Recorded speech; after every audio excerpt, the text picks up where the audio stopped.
Hi! Rather than introduce any new particular programs, this video will look at Kellor's background and her position as evidence that she is the #1 claimant to the title of Founding Mother of Modern America. What in Kellor's background would qualify her to be a founding mother? Kellor's training was as a lawyer. This is Kellor's 1897 Cornell graduation photo that made her the third female to earn a law degree at Cornell. She used her law degree From her time at Cornell and the rowing team to create organizations. She wrote the Constitution for that rowing team. as Kellor's National League for the Protection of Colored Women was one of 3 groups to merge to form the National Urban League. She undoubtedly contributed to the National Urban League Constitution. But Kellor also created the bylaws for other less famous organizations that she founded. For example, she founded the National American Civic League for Immigrants, which, after several iterations, ran the Division of Immigrant Education for the Federal Bureau of Education.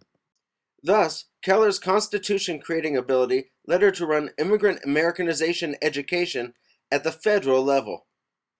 Amazingly, what you're looking at here is Kellor's flowchart design for the federal immigration bureaucracy, which, as the flowchart shows, she largely orchestrated. And Kellor's organization founding required maneuvering. In 1908, New York Governor Charles Evans Hughes appointed Kellor to New York State's Commission on Immigration.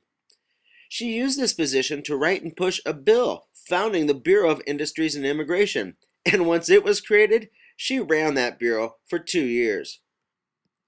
And, ambitiously, Kellor created the structure and bylaws for her alternative form of American government based on popular activism on behalf of sociologist laws. Kellor ran the National Progressive Service, as this form of government was called, for 2 years. Creating an alternative form of American government is very ambitious legal practice and constitutional writing indeed.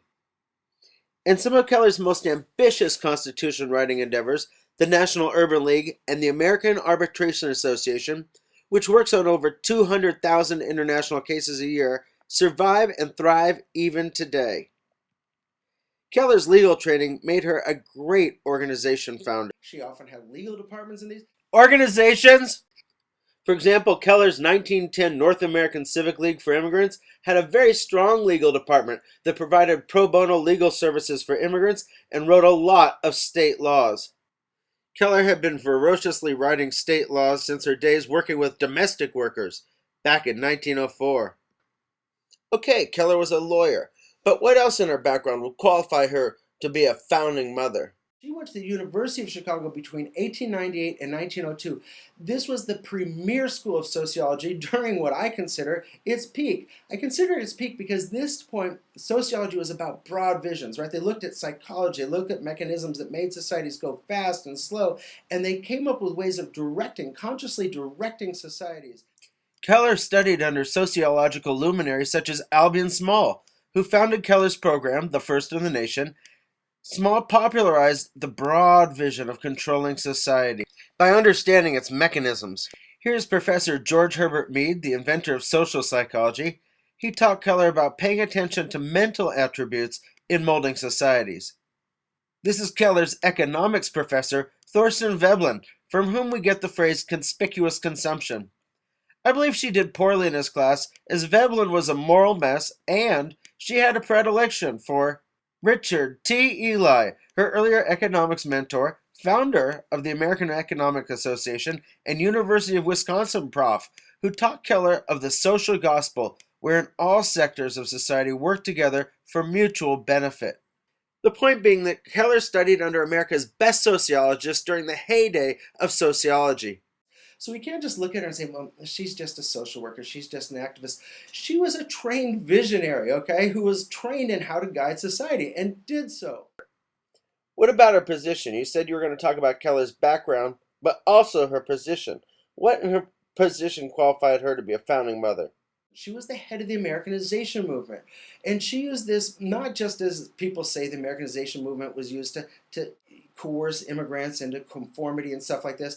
She used it broadly. She wanted the employers and the employees to get together and understand their common interest as Americans. She uses for long-term Americans and immigrants to bring them together. She had national celebrations under this title.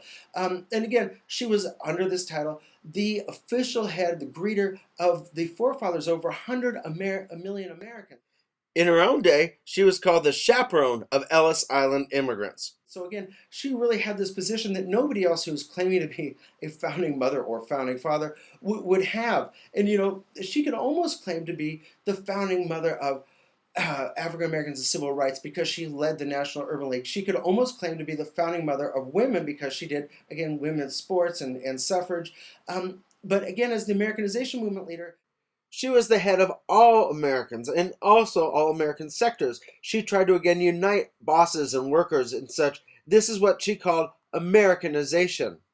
If we look at Kellor's background, if we look at her being a lawyer so that she could actually implement her ideas, if we looked at her as a sociologist so she could be visionary, if we look at her position as the head of the Americanization movement, we can't find any other person that has such pedigree, that has such background, that has such a position that can claim to be a founder, founding mother, founding father of modern America.